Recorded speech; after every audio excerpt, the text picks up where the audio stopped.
Ladies and gentlemen, the President of the United States and Mrs. Trump.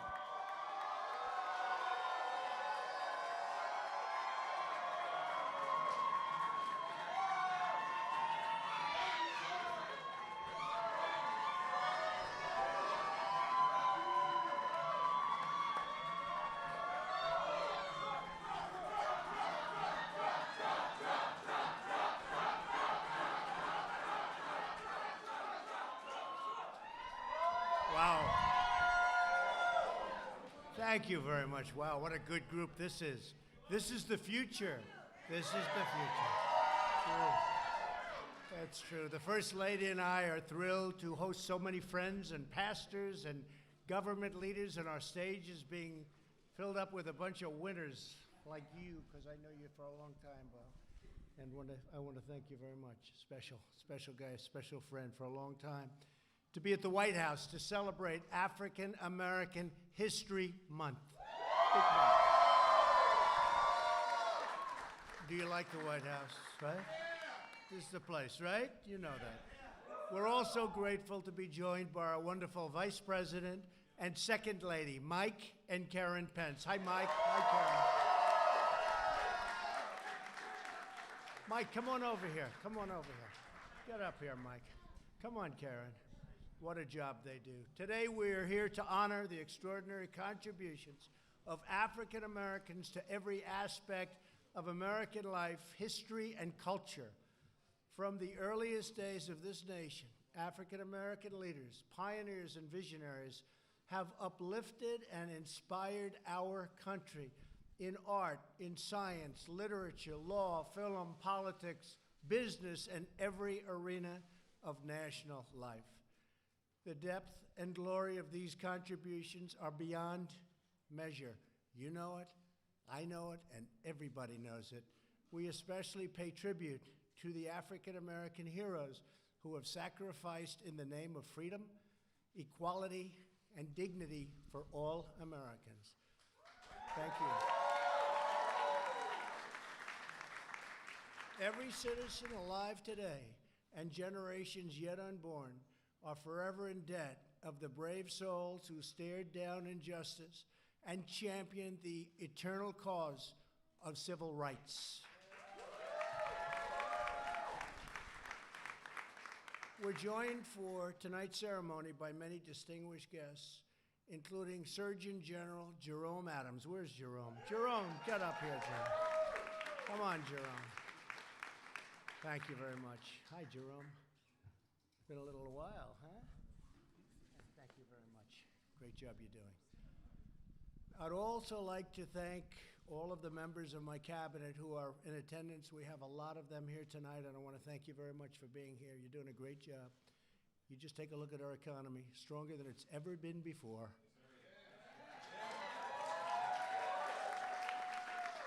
And by the way, as you've been hearing me say, African American unemployment is at an all-time low, historic low. The history of our country, it's never been better, so that's a great thing. Thank you all as well to the young African American activists who are here today. You are really and truly the leaders of the future, and get in there and go down. Since the beginning of our republic, African Americans have given their heart, their love, and their very lives to the pursuit. And you know this better than anybody. You have worked so hard. I guess when you get right down to it, we're all working very hard. But the pursuit of liberty and justice for all. During the Revolutionary War, African American soldiers fought at the Battle of Yorktown and helped our nation gain independence. In the next century, Frederick Douglass, Sojourner Truth, Harriet Tubman, and countless others risked everything to end the evil of slavery and secure the sacred blessings of freedom. And here we are all together in the White House. This is a great thing, right? This is a great thing. And this is a very, very special place. A century later, Rosa Parks, Medgar Evers, and the immortal Dr. Martin Luther King Jr. challenged our nation to fulfill its founding promise that we are all created equal by God. In every moment of our history, African Americans have called our nation to greatness. This year marks the 100th anniversary of the birth of Jackie Robinson. How good was Jackie Robinson? How good was Jackie? As a baseball fan, Jackie was special. He had to be special because that was not an easy journey for Jackie. He was a special man. His courage on the field and off the field stands as an everlasting monument to the triumph of the human spirit. African American scientists, artists, musicians, educators, faith leaders, and countless others have lifted our nation to absolutely incredible heights. Today, we thank God for all of the blessings the African American community continues to give our nation, and we pledge our resolve to expand opportunity for Americans of every race, religion, color, and creed.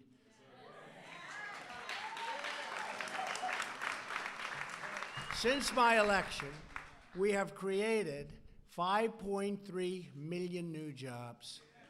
People thought that was, and I tell you, I'm very proud of it being the lowest ever in the history for African Americans, but today, right now, we have the most people working in the history of our nation, almost 160 million people. We've never had that many people working. Right? Tell me, how did they beat us on the debate stand when we say we have the best unemployment numbers ever, right? The best unemployment numbers ever and the most people working ever. The best economy, perhaps, that we've ever had. We've got a lot of things going on here, very good things. And we cut your taxes, by the way, and we cut your taxes. You're right. He said, don't ever get tired, Mr. President. I better not get tired. Under my administration, the African American poverty rate has fallen to its lowest level, and if you think about that, that's a special category. The poverty rate for African Americans is the best it's ever been, the lowest level it's ever achieved. Nearly 1 million additional African Americans have found new jobs. As a really, and I think this we can really attribute it to regulatory cuts or as a result of our tax cuts, the largest tax cuts in the history of our country. More than 8,700 distressed communities are now designated as opportunity zones. And Mike Pence was just in South Carolina, and he was talking about those incredible achievements, Karen, the incredible achievements that have been made with Tim Scott and everybody on the opportunity zone. And we're bringing in new investments and jobs to places that really needed them most, places that were forgotten. But they're not forgotten with us. Through our pledge to American workers, we've secured private sector commitments to provide 6.5 million new jobs and trading opportunities, and that also is an absolute total record. That one is an easy one by a lot. Just months ago, we passed groundbreaking criminal justice reform.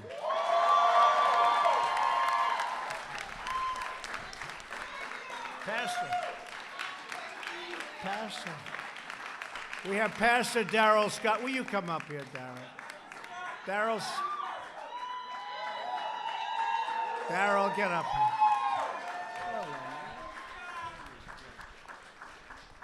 He's always defending me on television, and I'll tell you. You want somebody to defend you, this is about as good as you can get. He is brutal. Sometimes they say, you're a pastor, you're the toughest pastor I've. Thank you, Darrell. This long-awaited legislation reform, and it's really the sentencing laws, and nobody thought we could get this done. We worked with conservatives and liberals and those in the middle. We worked with a lot of people, and we got it done. Nobody thought this. They've been trying to get this done for 25 years, but we got it done. Criminal justice reform. The laws are disproportionately, as you know, they harmed African-American communities and far, far greater than anybody else. And it gives former inmates a second chance at life. We are very proud to be joined tonight by a citizen who transformed her life while in prison and is now the first woman to be released under the First Step Act, Catherine Toney. Where's Catherine?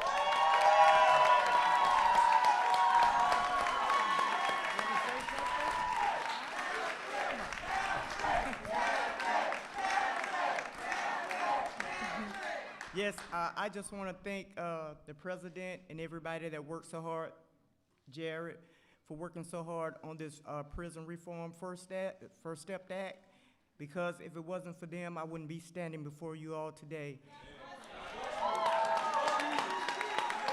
With my daughter and my granddaughter, I've been incarcerated for 16 years, and it took the president and Jared and the Can Do and the Cut 5 and everybody else to free me. And I'm so thankful. I'm so thankful to them. And I'm so thankful to God for the opportunity to be standing before you all. And thank you again, Mr. President.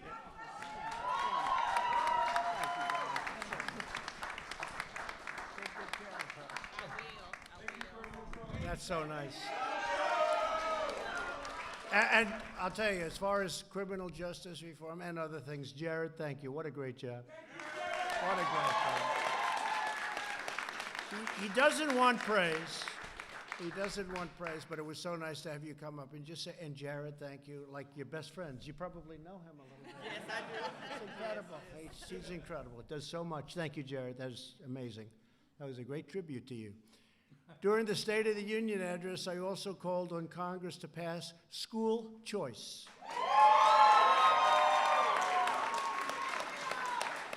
No child should be trapped in a failing school that stands in the way of their dreams. Every citizen of every background deserves a government that puts their needs first. Like your hat, right? I like that hat. Here with us today is an incredible leader. Some of you know him well. I do, and I know him really more than anything else as an incredible leader. That's exactly what he is. It's Bob Woodson. You know Bob Woodson?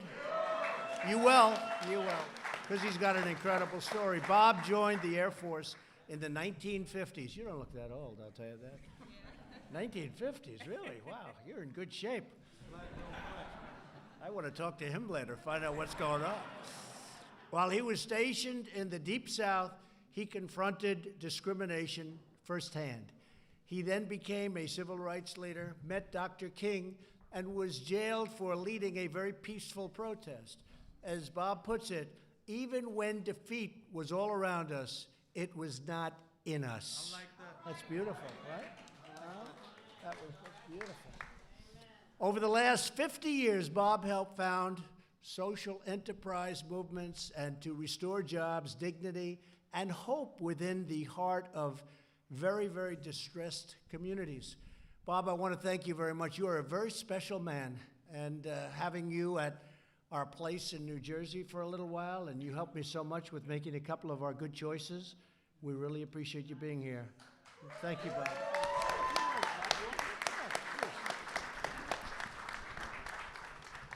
I just want to thank God and also President Trump for turning the tables over in the temples. Yeah. And attacking the status quo that is hostile to the interests of poor people.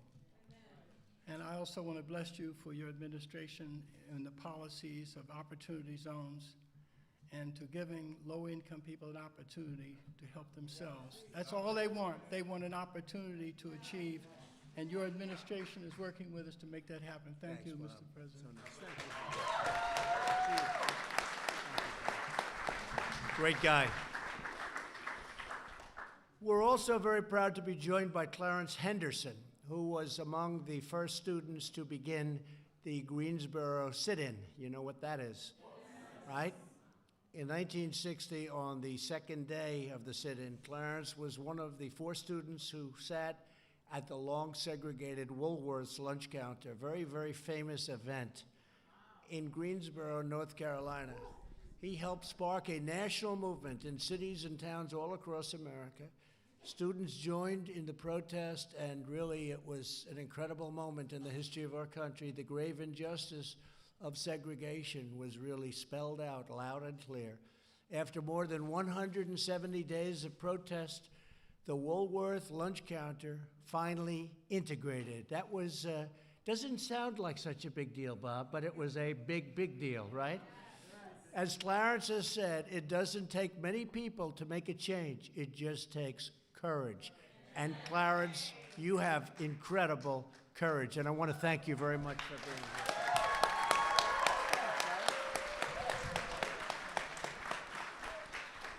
I am delighted to be here with the president. You know, Nehemiah was told by God to build a wall, and that's what you're doing.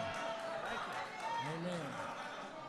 It is indeed a pleasure to be here with you this evening and to share this great hour and this great time. I continue right now with the Frederick Douglass Foundation for the State of North Carolina and the President, and we're still moving forward to change America and make America great again. Thank you. Thank you very much. Thanks, Larry.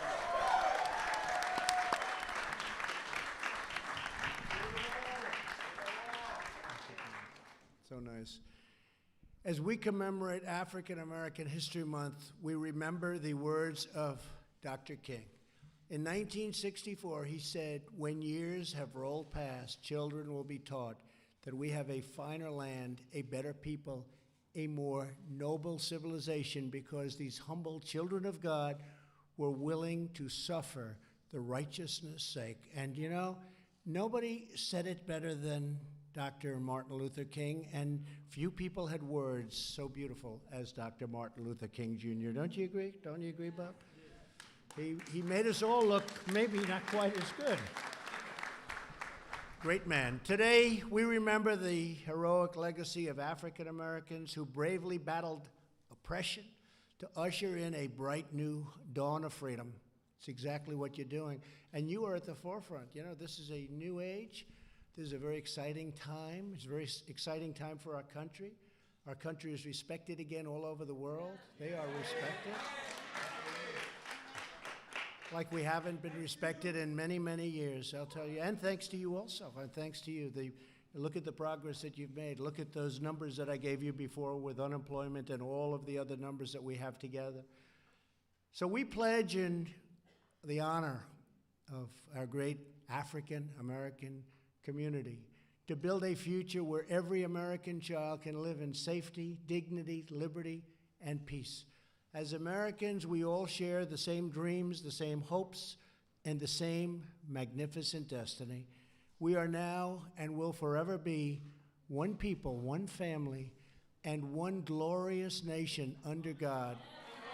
I want to thank you all. I want to God bless you. I just want to say God bless you all, and God bless America. Thank you for being at the White House. Thank you.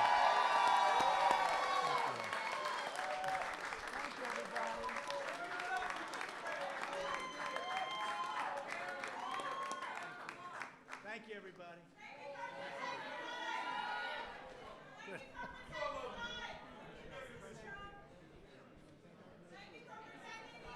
Oh, well, she's like